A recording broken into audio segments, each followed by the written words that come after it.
Bismillahirrahmanirrahim. Alhamdulillahi rabbil alamin.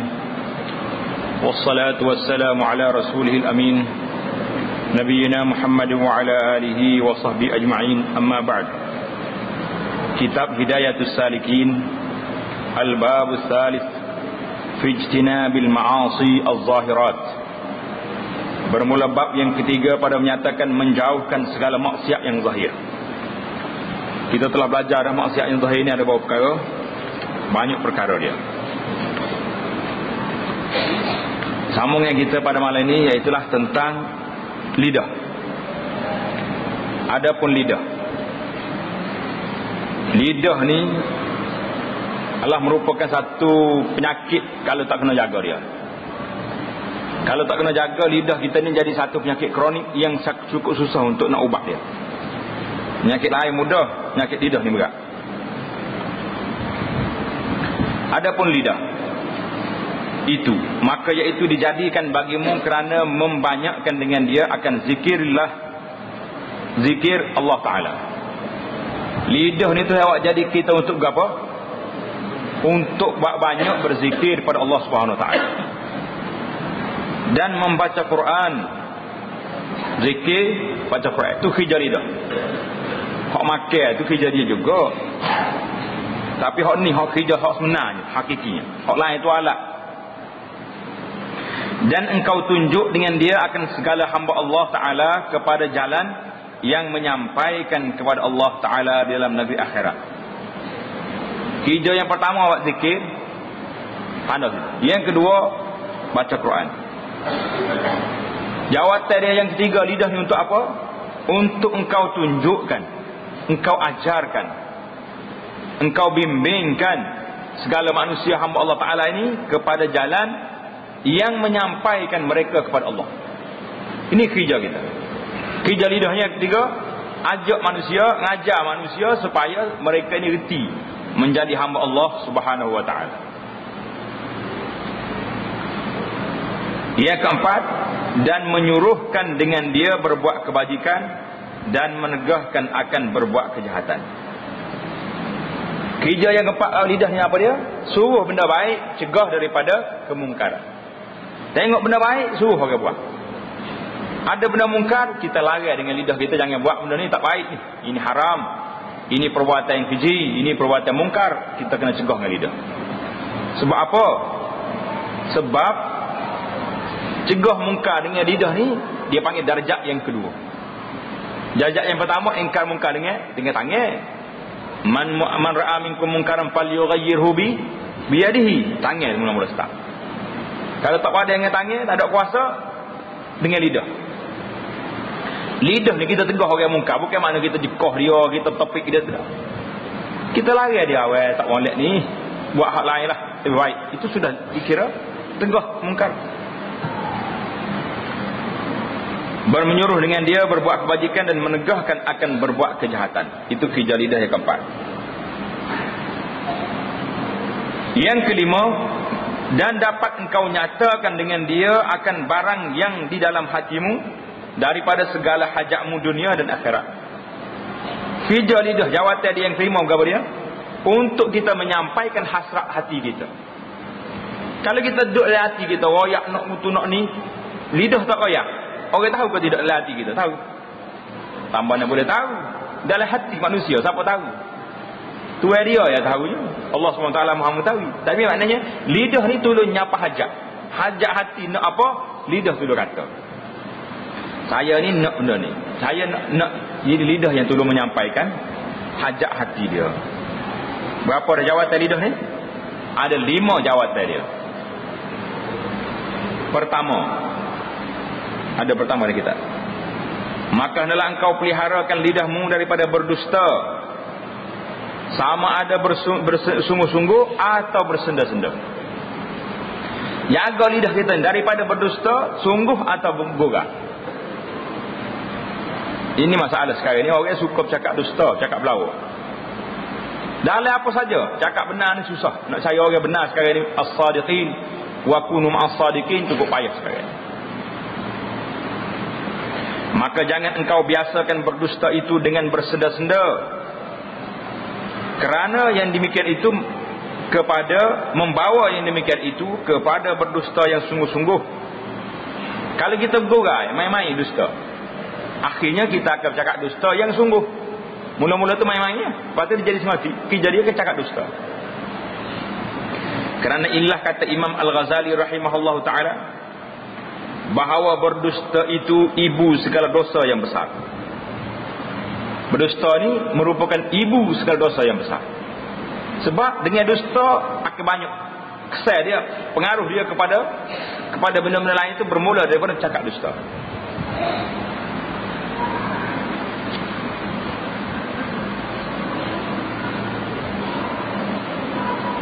Dan sabda Nabi sallallahu alaihi wasallam, iyyaka wal kadhib fa innahu ma'al fujur wa huma finnar.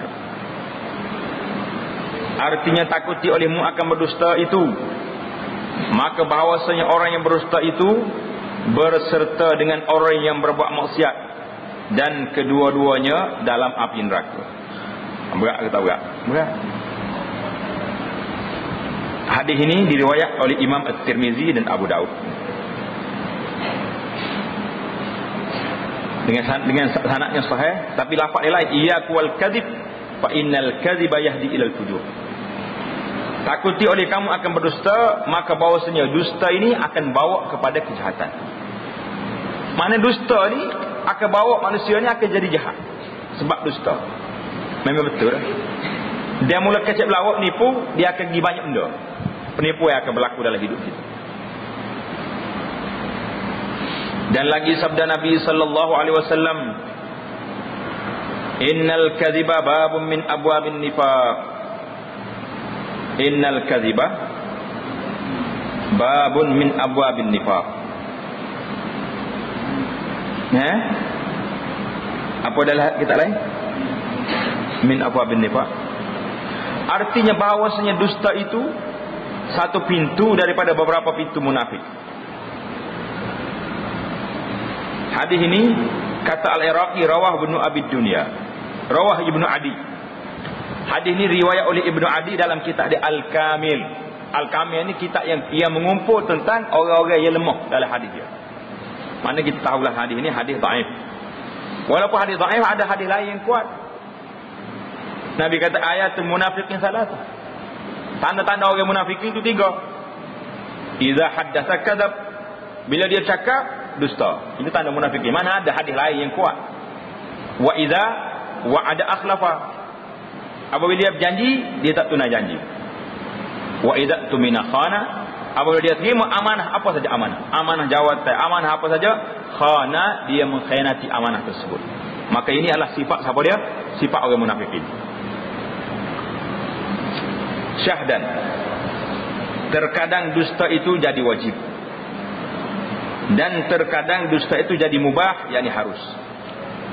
Tanda di tepi kitab kita tu, bila ke dusta ni kita sampai jadi wajib kena berdusta, ada juga. Mulia di ni dia kata belawak sunat, kali orang kecek dia kata ni belawak sunat, dia kata ni. Tengok dulu boleh pakai ke tidaknya kaedah tu. Dan misal yang wajib itu, contoh yang wajib kena dusta, yang contoh dia macam mana? Dan seperti ia berdusta sebab nak melepaskan orang yang hendak dibunuh oleh orang yang zalim, nak dibunuh orang dengan zalim. Maknanya orang ni memang kena zalim kau orang, kita tahu dah. Dia ni lari masuk nusuk dalam rumah kita, mari orang zalim kata mana mamak tu, pasal aku nak bunuh dia.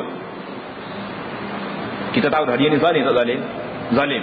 Maka wajib kita bercakap dusta, kata aku tak tahu, mamak tak ada sini. Dusta kata dusta. Dusta wajib sebab nak menyelamatkan nyawa orang mazlum yang dizalimi oleh orang. Kalau tidak, nyigat dia bunuh. Atau apa-apa dia seksa kawan ni ke sebagainya. Maka pada waktu itu kita kena bela orang zalim, walaupun cakap dusta di sini untuk membela orang zalim jadi wajib. Itu satu. Atau hendak memeliharakan harta orang muslim. Apa dia? Atau hendak memeliharakan orang, tinggal sah. atau hendak melepaskan harta pertaruhan orang kepadanya daripada orang zalim. Nak lepas harta orang ni macam mana? Orang ni pergi sipai bagi dengan orang zalim. Kalau kita pergi minta betul, dia tak bagi. Mungkin dia zalim, orang kedebek. Jadi boleh masa tu boleh lah kita kena beli macam mana pun nak menyelamatkan harta orang yang zalim ni daripada terus dikuasai oleh orang tersebut. Itu yang kedua. Yang ketiga, atau hendak memeliharakan harta orang muslim atau isteri orang muslim daripada hendak dizalim oleh orang, padahal tiada lepas dan tiada terpeliharakan segala yang demikian itu melainkan dengan berdusta. Mana orang ni kena zalim isteri dia ni? Kalau kita tak sembunyi isteri kawan ni, dia akan ambil jadi murtad waliyazubillah atau apa saja dia akan buat. Pada waktu itu kita wajib berdusta. Bahawa kita tak tahu orang ni, tak tahu di mana, tak tengok, tak nampak. Maka tiada wajib berdusta. Maknanya dia kata apa ni? Dan tiada terpelihara segala yang demikian itu melainkan dengan berdusta, maka iaitu wajib berdusta. Situ ya wajibnya. Dan misal yang harus berdusta. Contoh yang kedua, harus, mana boleh berdusta. Seperti berdusta sebab hendak mendamaikan orang yang berkelahian. Orang dua orang ni balut. Macam mana kita nak damaikan dia dua orang ni? Atau mendamaikan berkelahian dan orang yang berbantah-bantah, atau mendamaikan antara dua isterinya dan barang sebagainya, maka tiada dapat yang demikian itu melainkan dengan berdusta, maka iaitu harus berdusta. Mana yang kedua ni harus berdusta. Orang Melayu kata bahawa sunat tak ada. Tak ada. Dia ada wajib dengan harus saja. Jadi masalah sekarang ni orang kita silap faham. Bila kita kata boleh berdusta untuk mendamaikan dua isteri, dia guna ni tipu siang malam. Kalau tak lama kalau bini ramah, tipu bini dia. Siang malam bagaimana tu? Ada mesyuarat 3 hari.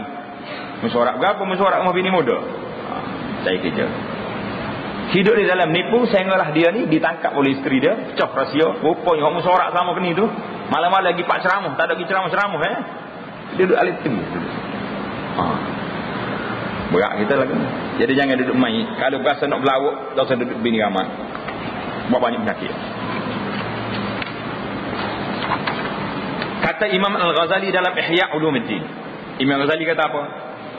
Wa kullu maqsudin mahmudin, anda baik-baik, wa kullu maqsudin mahmudin yumkinu at-tawassul ilayhi bis-sidqi wal kadhibi jami'an fal kadhibu fihi haram. Wa in amkana at-tawassul bil kadhibi duna as-sidqi fal kadhibu fihi mubah in kana husulu zalikal maqsud mubaha wa wajibun in kana al maqsudu wajiba famahma kana fi sidqi safku damin muslimin qad ikhtafa min zalimin fal kadhibu fihi wajib wa mahma kana la yutimmu maqsudul harbi aw islahu zatil bayn aw istimalatul qalbil mujna alayhi illa bil kadhibi fal kadhibu fihi mubah illa annahu yanbaghi an yataharraza minhu ma amkan illa annahu yanbaghi an yahtariza minhu ma amkan. Artinya bermula tiap-tiap maksud yang kepujian, gapo dia jadi puji dalam masalah ini, yang dapat menyampaikan kepadanya dengan sebenar dan dengan berdusta bersama-samaan, maka berdusta dalam itu haram. Mana satu perkara ni kita nak selesai masalah orang ni, kita cakap benar pun bersesat, cakap dusta pun sesat. Jadi kalau kita cakap dusta juga, cakap belawak, maka haram guna dusta. Karena kita boleh sesat dengan cakap benar, apa nak ambil jalan salah. Itu satu. Dan jikalau dapat menyampaikan akan maksud itu dengan berdusta, tiada dapat dengan benar, maka berdusta itu mubah. Jika ada yang dihasilkan itu mubah. Mana kalau cakap belawak, cakap dusta, sesat masalah. Kalau cakap benar, menjadi masalah. maka dia harus kita cakap dusta kalau benda tu cakap benda tu mubah. Dan wajib berdusta jika ada maksud itu wajib. Ini nak jaga darah orang, wajib. Darah seorang Muslim pada waktu itu wajib berdusta. Maka misal yang demikian itu, manakala ada dalam benar itu menumpahkan darah orang Muslim yang tersembunyi daripada orang yang zalim, maka berdusta dalamnya itu wajib. Seorang Muslim bersembunyi, kalau kita bagi tahu kepada orang zalim dia akan bunuh kawan ni, maka wajib kita cakap dusta, sembunyi ke orang tersebut. Dan manakala tiada sempurna maksud berperang sabil atau berperang dengan orang burah. Apa siapa dia burah tu? Burah tu maknanya orang-orang yang menderhaka dalam negara Islam. Itu makna burah. Burah ni orang yang menderhaka kepada kerajaan Islam. Mana burah? Golongan yang menderhaka kepada kerajaan Islam. Atau mendamaikan akan orang yang berkelahi, atau hendak mencenderungkan akan hati orang yang dilukai akan dia, melainkan dengan berdusta, maka berdusta dalam demikian itu harus, tetapi bahawa segianya dipeliharakan berdusta itu barang sedapat-dapatnya. Mana tengok keadaan lah. Maknanya kalau dalam peperangan kita boleh berdusta, kita dusta. Dalam nak mendamaikan orang dua orang, kita boleh berdusta. Dusta tu mubah, harus. Dan ataupun orang ni jahat tapi kita nak suruh dia jadi baik ni, kita pergi cakap dusta dengan dia, boleh. Dan tapi kita kena ingat, satu kaedah yang dibuat di sini, satu kaedah yang besar. Dia kata apa? Yang bagi an yahtariza minhu ma amkan. Selagi kita boleh tak berdusta, jangan berdusta sekali-kali, cakap benar. Kalau tak boleh lagi berdusta, boleh, maknanya boleh cari hilah lain tidak dusta. Jangan sekali-kali mengguna pendekatan berdusta, kerana ini berat, dosa dia besar. Maka peliharalah berdusta itu barang sedapatnya, seboleh mungkin jauhkan diri daripada berdusta. Ini yang pertama dalam nak jaga lidah. Yang kedua, kena jaga lidah yang kedua ni, engkau peliharakan akan lidahmu daripada menyalahi janji. Tadi yang pertama tadi nak jaga lidah daripada apa? Daripada berdusta. Yang kedua, jaga lidah daripada menyalahi janji. Sekarang ni kita banyak berjanji, banyak orang berjanji sekarang. Musim-musim nak ngepe pula, ya Allah Tuhan Maha Kaya, janji nak buat tu, nak buat ni, nak tu, janji-janji ni. Bila boleh senyap, mana janji tak ada. Ini bahaya. Bahaya tak bahaya? Bahaya. Tadi kita baca dah hadis, iza wa'ada akhlafa. Bila janji, menyalahi janji. Orang ini munafik. Munafik dalam janji dia. Engkau pelihara akan lidahmu daripada menyalahi janji, maka hendaklah engkau sempurnakan tiap-tiap sesuatu yang engkau janjikan itu. Kita hati-hati nak berjanji dengan orang. Sebab kalau tak tertunai apa jadi? Dusta kita. Dan jangan engkau menyalahi janjimu itu melainkan dengan sebab lemah atau sebab darurah. Mana kita berjanji, waktu kita berjanji itu kita yakin dengan pertolongan Allah kita akan mampu melaksanakan benda tersebut. Yakin. Tapi kalau memang tak yakin, ni janji kan nak kelentor orang, nak manis mulut orang, nak kempe orang saja, tahu dah ini berat dosa. Janji benda kita tahu tak boleh buat. Sabda Nabi sallallahu alaihi wasallam, salasun man kunna fihi fahuwa munafiqun wa in sama wa shalla. Tanda baik hadis ni. Hadis ni kena baca sentiasa tok atas pintu kita. Tok di pintu rumah besar tu leh. Nak keluar daripada rumah tengok ni. Salasun, baik. Boleh buat ceramah, boleh buat mengajar, buat ceramah, buat ulang kaji balik. Man kunna fihi fahuwa munafiqun wa in sama wa shalla. Man idza haddatha kadzaba wa idza wa'ada akhlafa wa idza tumina khana. Idza hadatha wa idza wa'ada idza hadatha kadzab wa idza wa'ada akhlafa, wa idza tumina khana. Tanda situ. Hadis riwayat Muslim. Hadis riwayat siapa? Riwayat Imam Muslim rahimahullah dan lain-lain. Artinya 3 perkara. Barang siapa ada salah satu yang demikian itu di dalamnya, maka iaitu munafik. Dan jika ia puasa dan sembahyang sekalipun. Berat tak berat ni tengok ni. Amaran Rasulullah. Kalau mu ada 3 perkara dalam dirimu, walaupun mu semaya, mu puasa, tapi kamu masih lagi bersifat munafik dalam perkara ini. Apa dia? Yang pertama, seorang apabila berkata-kata, maka ia berdusta. Bila bercakap, bohong. Kedua, seorang yang apabila berjanji, ia maka menyalahi ia akan janjinya. Janji orang tak tunai. Ketiga, seorang yang apabila dipercayai, diberi amanah kepadanya oleh orang, maka khianat ia akan dia. Ini sifat munafik. Idza wa'ada akhlafa, janji belawa, cakap dusta, beri amanah, usap pecah amanah. Ini sifat munafik. Wa in sama wa salla, kalau dia semaya dia puasa pun munafiklah orang ini dalam amalan dia. Yang ketiga, penyakit yang ketiga kita kena jaga, engkau peliharakan lidahmu daripada mengumpat-ngumpat akan orang. Allahu Akbar. Berat ke tak berat penyakit mengumpat ni? Kita dah jelas beberapa kali dah. Inilah penyakit kronik yang melanda masyarakat hari ini, termasuk orang-orang yang soleh di kalangan kita. Orang yang tak soleh tu secira dah tu. Luar daripada buku rekod dah. Orang-orang soleh baik-baik pun dalam masjid, dalam surau, dalam balasah, dalam tempat ceramah, dalam mana pun, penyakit ni masih lagi terkena kepada kita. Penyakit mana? Penyakit mengumpat orang. Kerana firman Allah Ta'ala, وَلَا يَغْتَبْ بَعْضُكُمْ بَعْضًا أَيُحِبُّ أَحَدُكُمْ أَنْ يَأْكُلَ لَحْمَ أَخِيهِ مَيْتًا فَكَرِهْتُمُوهُ. Surah Al-Hujurat ayat 12. Al-Hujurat ayat 12. Surah Al-Hujurat ni surah adab, percakapan, adab banyak yang kita kena belajar. Artinya jangan mengumpat-ngumpat setengah kamu akan setengah kamu.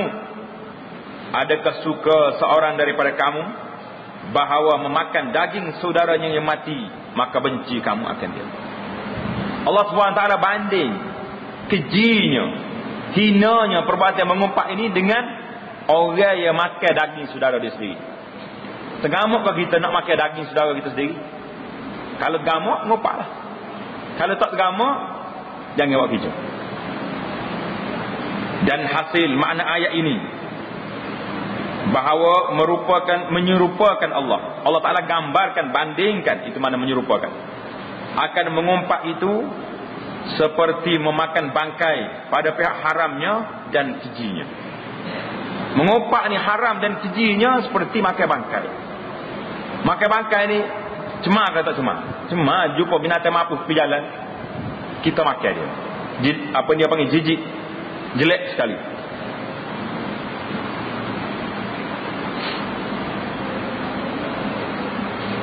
Dan diriwayatkan daripada Nabi sallallahu alaihi wasallam, iyyakum wal ghibah fa innaha ashaddu minaz zina fa innar rajula qad yazni wa yatub fa yatubullahu alaihi wa inna sahibal ghibah la yughfaru lahu hatta yaghfira lahu sahibuha.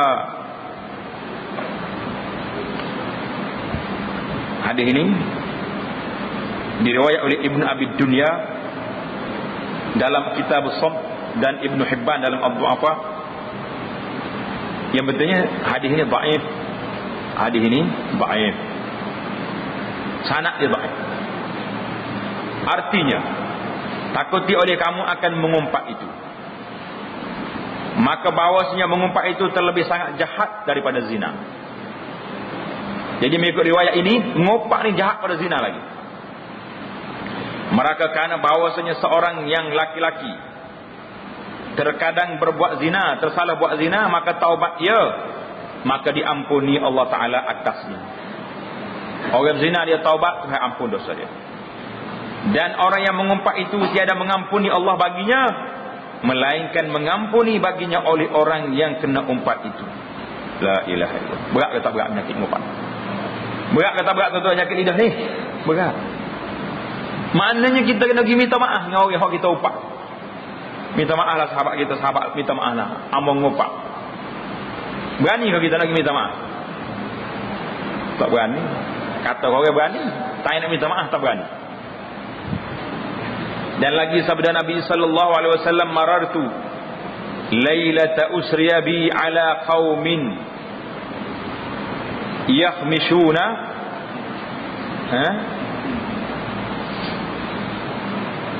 enggak boleh yakhsimu. Dalam kitab dia yakhsimu, kitab Arab satu kan, mi dulu ke sini dulu. Honoknya yakhmishuna. Kalau ada tukar yakhsimuna, tukar yakhmishuna khamsu untuk garu muka ni. Baiki kita. Yakhmashuna. Tapi maknanya min dululah. Yakhmishuna wujuhahum bi adhafirihim.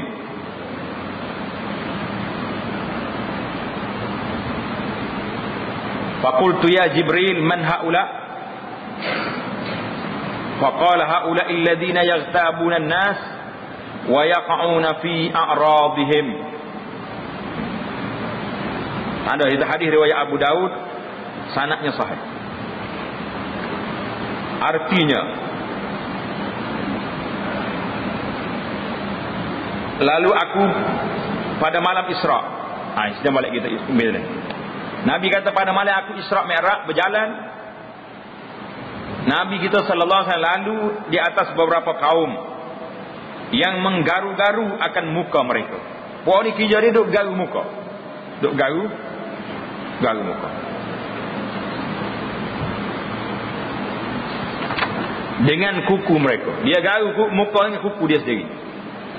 Maka aku berkata, hai Jibril, siapa itu? Siapa dia ni? Orang duk garu muka ni, siapa yang mendekat Jibril? Maka katanya, mereka itulah yang mengumpat akan manusia dan menjatuhkan mereka itu dalam kemaluan orang.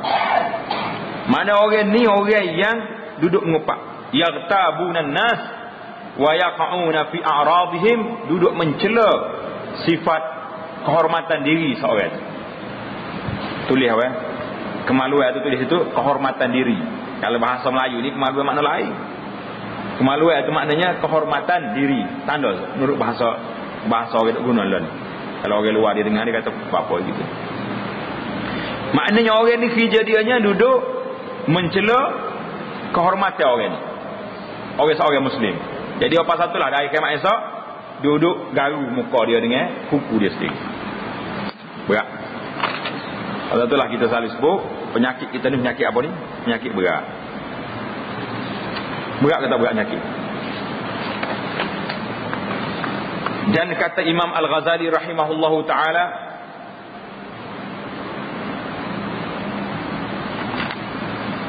fal ghibatu ashaddu min 30 zaniyah fil Islam kadzalika waradal khabaru. Artinya, maka mengumpat itu terlebih sangat jahat daripada 30 zina dalam Islam. Demikianlah sudah tersebut dalam hadis Nabi sallallahu alaihi wasallam. Bermula makna mengumpat itu. Makna mengumpat ni apa dia? Tanda baik-baik. Takrif mengumpat. Kalau orang tanya gapo gak takrif dia ni mengumpat ni, apa takrif dia? Kita kena tahu takrif. Baru kita takut nak buat. Kalau buat lagu ni mengumpat lagu. Bahawa engkau sebut akan manusia dengan barang yang dibencinya akan dia. Jika didengarnya, sama ada engkau sebut akan sifat kekurangannya pada badannya, atau perkataannya, atau perbuatannya, atau agamanya, atau dunianya, atau apa tu? Kainnya, atau rumahnya, atau binatangnya, atau bangsanya, atau barang sebagainya, maka sekalian yang demikian itu dinamakan mengumpat lagi zalim. Dan jika ada engkau sebut itu benar sekalipun. Jelas tak jelas takrif mengumpat? Gapo dia takrif mengumpat? Hak kata dosa mengumpat ni. Mengumpat iaitulah kita sebut akan manusia perkara yang dibencinya. Mana kalau kita kata benda ni, kalau tuai dia dengar, dia benci. Itu makna mengumpat dulu. Mengumpat ni makna sebut hal orang lain, kalau tuai dia dengar, dia tak suka. Itu makna mengumpat. Kalau kita puji dia, Muhammad tu Masya Allah, amba tak rajin lagi tengok dia marah ke orang. Tak rajin tengok orang minta sedekah, dia tak beri. Tak rajin tengok rumah dia ni kosong, tak ada mana duduk derma sama. Kalau dia dengar, dia marah ke dia suka? Dia suka. Itu bukan makna mengumpat. Makna kita puji dia. Tapi kalau kita kata dia dalam segala benda ni, sama ada jika dia yang dibenci akan dia, jika didengar. Kalau orang dia dengar hak kita kata ni, dia benci, mengumpat dah tu. Sama ada engkau sebut akan sifat kekurangannya pada badannya. Kalau dia tu tangan belak, tangan orang panggil tangan dia, tangan deko, tak boleh. Kaki peka dia tu, mata juling, tak boleh. Kecuali sikit je. Kalau orang tanya Muhammad mana ni, Muhammad ramai dari kampung kita ada 10 orang Muhammad. Tak kenal kalau tak ayat. Alah, hak tu lah, hak mata dia itu sikit, juling sikit. Sekadar nak memperkenalkan. Itu dimaafkan, kerana kalau tidak orang tak kenal. Macam ada di kalangan sahabat Nabi Al-A'raj, mana orang kaki peka, ada muhaddis. Sebab kalau tidak tak kenal. Al-A'mash, jadi nama gelar-gelar gini, sekadar nak memperkenalkan orang ni dengan orang lain. Muhammad mana? Dia hak jalan itu sikit, kecok sikit kalau dia panggil. Itu sekadar tu. Tapi jangan royak. Tapi kalau kita gelar dengan orang, tengok tangan dia tak betul, kaki tak betul, mata tak betul, lengan tak, jadi semua ni dia panggil mengumpat. Atau perkataannya, mamak gagak kita panggil. Gagak. Dia gelar kuasa gagak. Tentu ada dengan marah dia kata. Dia kata apa? Dia bukan nak, dia kata. Dah jadi lagi nak pun terima. Tapi kalau orang tak kenal, royak dia, bahasa mana ni? Dia tu royak sarah tak kenal juga. Allah, hak kecek gagak tu kenal sekat dia boleh. Sekadar nak memperkenal. Kita bukan nak nganyi dia, nak kenal orang. Pasal orang tak kenal dia. Ramai berdoa orang nama begini. Itu saja. Atau perbuatannya, jalannya dia lagu mana, atau agamanya, kita gelar dalam agama dia begini. Mama mana? Mama awak jawab Fatihah walad dolin itulah. Tak ni. Dia lidah kerah, dah tak ikat nak betul dah dia nak pun. Kecuali dia tak ngaji. Atau dunianya, atau kainnya, pakaian dia serabih, kita kata tak boleh juga. Atau rumahnya, mama mana? Mama rumah buruk je lah, rumah sengit. Tak boleh juga. Pasal hina dia. Atau binatangnya, mama mana? Tu hok duk kami pun. Atau bangsanya, atau barang sebagainya. Semua sekali ni, maka sekalian demikian itu dinamakan mengumpat lagi zalim. Dan jika ada yang kau sebut itu benar sekali, benda ni benar semua, tapi sudah jadi mengumpat. Pasal itulah kan Nabi kata, kalau betul mengumpat dia, kalau tak betul mung telah membuat fitnah pada dia. Dua-dua salah belaka. Kalau tak betul, benda kita kata tadi tak betul, itu dia panggil buat fitnah. Kalau betul jadi mengumpat. Jelas ke tak jelas pada kita? Bahaya lidah ni cukup bahaya ke tak bahaya? Amat bahaya. Mengumpat ni berat dah kita dengar saat ni berapa kejahatan dah. Dalam Isra' Mi'raj pun Nabi tengok mengumpat. Cuba kita perhati hadis-hadis sahih dalam Isra' dan Mi'raj. Berapa benda yang Nabi tengok hak kita hak benda pelik-pelik lain tu serfiwah tu. Dalam Isra' Mi'raj lagi macam-macam orang buat gambar borok, tak tindih apa ni ada. Banyak kau duduk tepek tindih tu. Hak Nabi jumpa kau ni, orang tanya kan ustaz cerita ni. Kata hamba kalau hak tak jumpa dalam riwayat yang sahih, tak berani nak kata. Pasal tu ulama-ulama mengatakan sebuah kitab tentang Mi'raj ni nama dia Mi'raj Ibnu Abbas. Raja tengok nama kitab Mi'raj Ibnu Abbas. Ada tengok?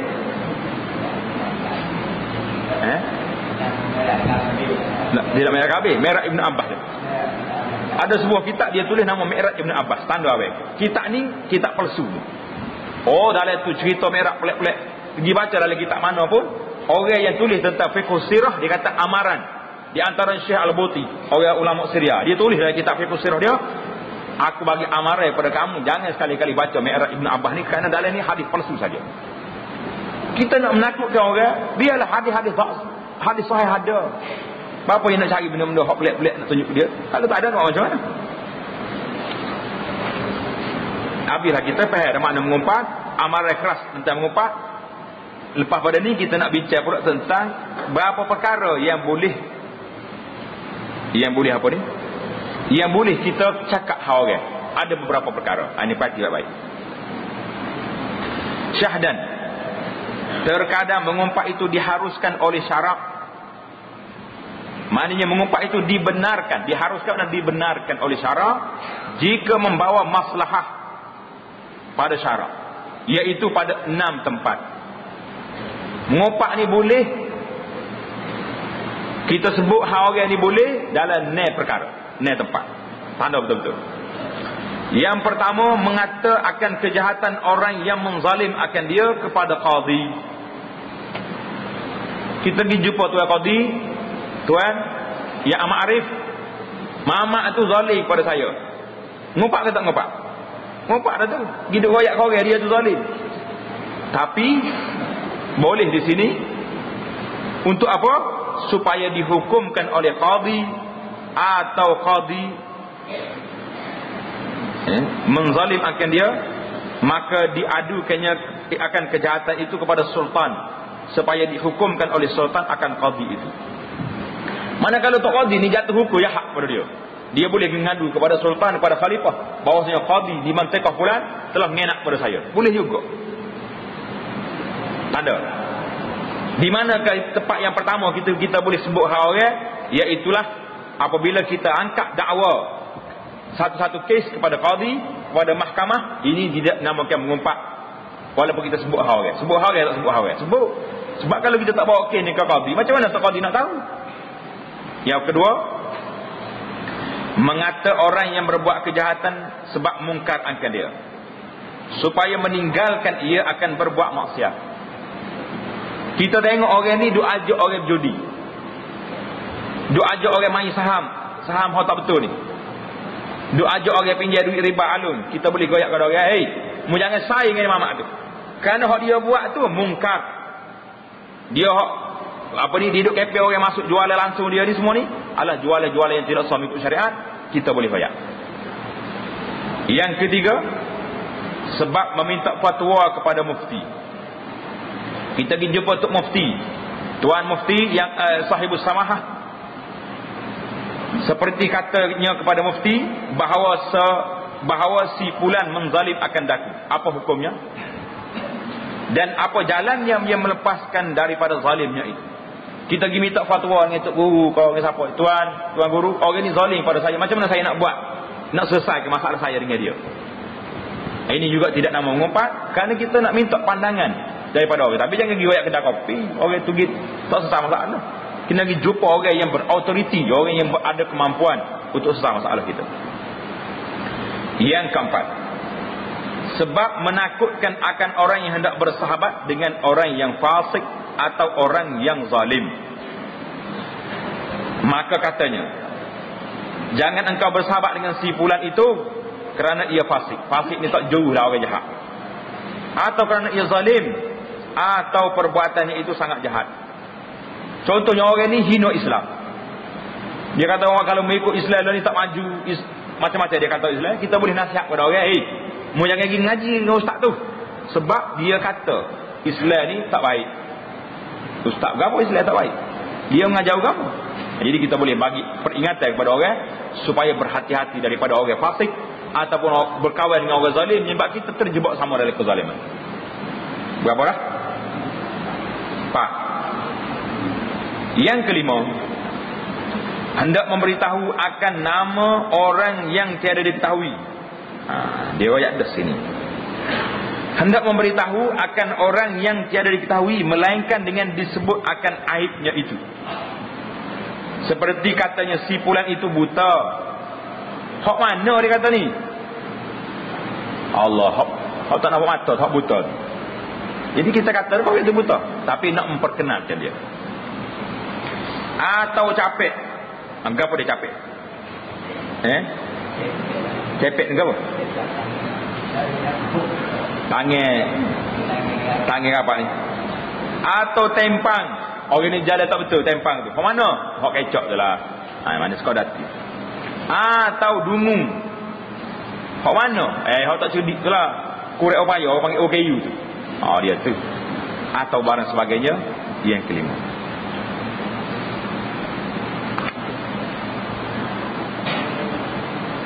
Yang keenam, menyebut akan kejahatan orang yang masyhur dengan fasik, atau masyhur dengan zalim, atau masyhur dengan berbuat zina, atau minum arak, atau mencuri, atau barang sebagainya. Mana orang ni memang masyhur benar dah. Dia ni kerja dia dah zina, merapat harta orang, ngenak orang. Jadi kita boleh royak pada orang supaya orang berhati-hati dengan dia. Kalau tengok dia ni marah masuk kapur kita, royak kau jangan sign dia tu. Kita lagi kena tipu ni. Itu salah satu. Termasuk dalam perkara ini juga, dalam masalah ini juga, kalau orang nak mari minta, orang kapur lain nak mari minta anak dara dalam kapur kita ni. Kebetulannya kita kenal dia tu. Siapa dia minta anak demo saat ni? Dia kata nama sekian-sekian, duduk kerja sekian, kita kenal dia. Kita kena wajib, kita kena bagi tahu, jangan terima.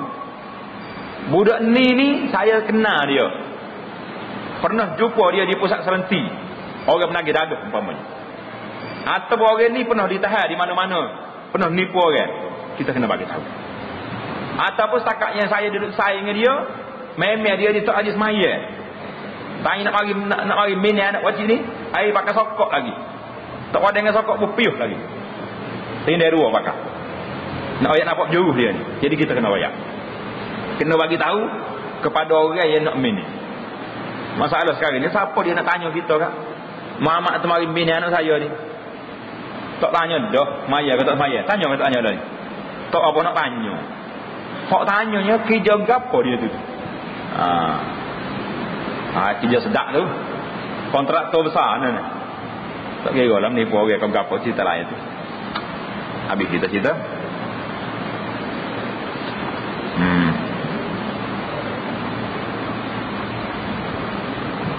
Keempat, habis dah kita naik perkara-perkara yang dibolehkan, apa dia?